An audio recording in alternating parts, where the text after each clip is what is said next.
Assalamualaikum warahmatullahi wabarakatuh. Well, guys, see you again with me. Well, today we are going to discuss about TOEFL. Ya, hari ini kita akan berbicara tentang TOEFL. Well, kita lihat ini adalah TOEFL. Apa itu TOEFL? TOEFL adalah Test of English as Foreign Language. Nah, kenapa TOEFL? Karena kita bukan second language lagi, bukan bahasa kedua, tetapi kita biasanya orang Indonesia, bahasa pertamanya bahasa daerah, bahasa kedua bahasa Indonesia, baru bahasa Inggris sebagai bahasa asing. Well, di Indonesia bahasa Inggris dikategorikan sebagai bahasa asing. Well, TOEFL ini menjadi persyaratan biasanya baik mau lulus kuliah atau nanti kalau misalkan mau lanjut sekolah. Nah, TOEFL ini lebih cenderung kepada digunakan untuk pendidikan ya, walaupun mungkin ada beberapa perusahaan tetap bisa menerima karena kalau di perusahaan biasanya menggunakan TOEIC ya. Oke. Eh ini ada dua sih. Kalau TOEFL ini punya Amerika ya, mazhabnya American. Sedangkan kalau misalkan di Eropa, di Australia itu mereka prefer ke IELTS. Oke. Well, karena kita memang di silabusnya kita fokus ke TOEFL, maka kita akan bahas tentang TOEFL. Well, dalam TOEFL itu ada 3 bagian ya. Yang kita bahas adalah TOEFL paper based test namanya PBT. Itu ada 3 part. Part pertama ada listening, part kedua ada structure, part ketiga ada reading. Nah, untuk pertemuan kali ini yang akan kita bahas adalah tentu yang pertama yaitu tentang speaking. Tentang listening. Nah, apa yang akan kita bahas? Yang akan kita bahas adalah tips triknya ya untuk belajar menjawab listening. Well, nah dalam listening ini di TOEFL itu ada 3 part ya, 3 bagian. Pertama adalah short dialogue, long dialogue, sama long monologue atau talk ya, atau lectures kadang ketika kita mendengarkan ketika kita mendengarkan listening yang ada di TOEFL itu.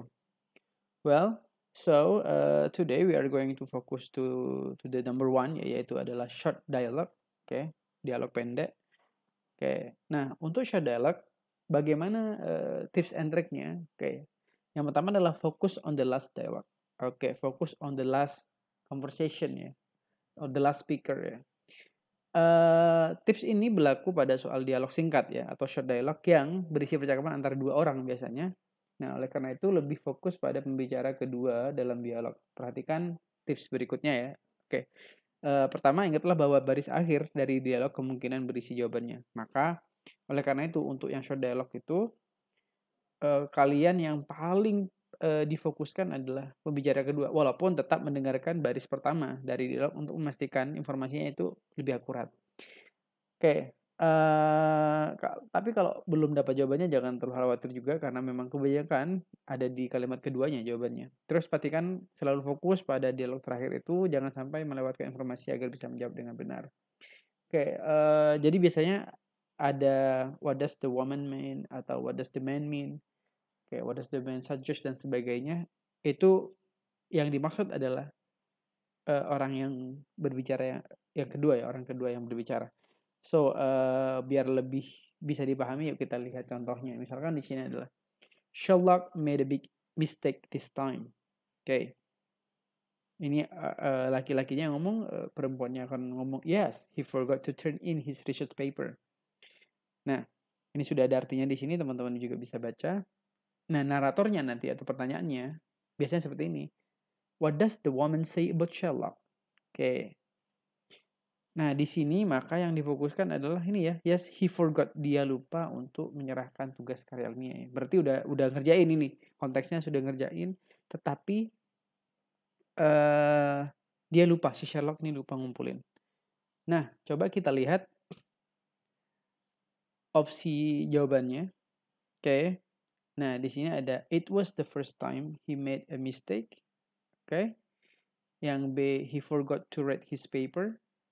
Yang C, he turns in the paper in the wrong place. Yang D, he didn't remember to submit his assignment. Nah, kira-kira yang mana jawabannya? Coba kita cek dari yang awal. Yang awal, it was the first time he made a mistake. Ya, ini adalah pertama kalinya dia membuat kesalahan. Faktanya tidak ada dalam percakapan ini ya, tidak ada yang menyatakan bahwa Sherlock ini adalah kesalahan pertama dia, tetapi di sini disebut cuma big mistake ya, kesalahan besar. Oke, apakah pertama, kedua, dan ketiga tidak ada kejelasan, maka itu tidak bisa menjadi jawaban. And yang kedua adalah he forgot to write his paper. Dia lupa menulis papernya. Tidak ya. Kalau kita lihat di sini yang dia lupa adalah lupa ngumpulinnya. Kemungkinan besar sudah ngerjain. And then yang C, he turns in the paper into the wrong place. Dia meletakkan papernya di tempat yang salah. Tentu ini juga tidak ada karena di sini dia lupa ngumpulin, bukan salah ngumpulin. So yang terakhir adalah he didn't remember to submit his assignment. Dia lupa untuk ya dia tidak ingat atau sama dengan lupa to submit his assignment, untuk mengumpulkan tugasnya dia, untuk mengumpulkan tugasnya dia. Nah, kita bisa lihat bahwa di sini ada sinonim ya. Nah, ini juga tambahan tips buat teman-teman bahwa sinonim juga menjadi kunci ya. Jadi kalau misalkan di pembicara kedua ini sudah kedengaran he forgot, kata kuncinya adalah forgot ya, lupa untuk ngumpulin karya ilmiahnya. Maka forgot itu kemungkinan besar ada sinonimnya. Nah, di sinonimnya di sini adalah kayak di sini adalah he didn't remember. Baik, selain itu juga ada tips lain yaitu walaupun ini tidak 100% benar, dalam TOEFL yang part 1 ini kayak usahakan cari suara atau bunyi yang berbeda. Nah, kalau kita nggak nangkep-nangkep banget ke kalau kita nggak nangkep-nangkep banget suaranya atau pronounce-nya apa yang diomongkan di audio, maka salah satu caranya adalah tidak memilih biasanya. Walaupun ini tidak selalu benar ya, ini tidak selalu benar, tapi ini bisa jadikan jalan terakhir. Misalkan coba kita lihat di sini adalah Sherlock made a big mistake. Nah, di opsi yang A ini ada mistake. Ini kemungkinan memang menjebak ya. Oke, menjebak. Jadi ini bukan jawaban. Terus yang opsi yang B, coba kita lihat, he forgot to write. Nah, di sini ada kata forgot. Sehingga kemungkinan besar bukan jawabannya, karena itu menjebakan. Yang C ada kata paper. Oke. Ada turn in, paper. Ada kata turn in, paper. Di sini ada kata turn in, ada paper. Nah, ini kemungkinan enggak. Nah, malah yang jadi jawaban adalah yang tidak ada, yang enggak ada suara-suara yang mirip-mirip. He didn't remember to submit his assignment. Dia pakai assignment bukan paper. Nah, itu ya, itu yang bisa dipelajari untuk bincang-bincang kita di video kali ini. Oke, tapi kita fokus ke tips pertama yaitu ingat-ingatlah ya, fokus on the last dialogue ya, fokus ke dialog terakhir atau fokus kepada pembicara terakhir yang ngomong ya, atau second ya, yang kedua. Biasanya kalau kayak tadi ada cowok, ada cewek, fokus ke ceweknya. Ya, fokus ke pembicara kedua. Baik, terima kasih banyak. Selamat belajar. Nanti kita bisa lanjut diskusi di komen atau nanti bisa kontak saya. Baik, terima kasih. Well, oke, assalamualaikum warahmatullahi wabarakatuh.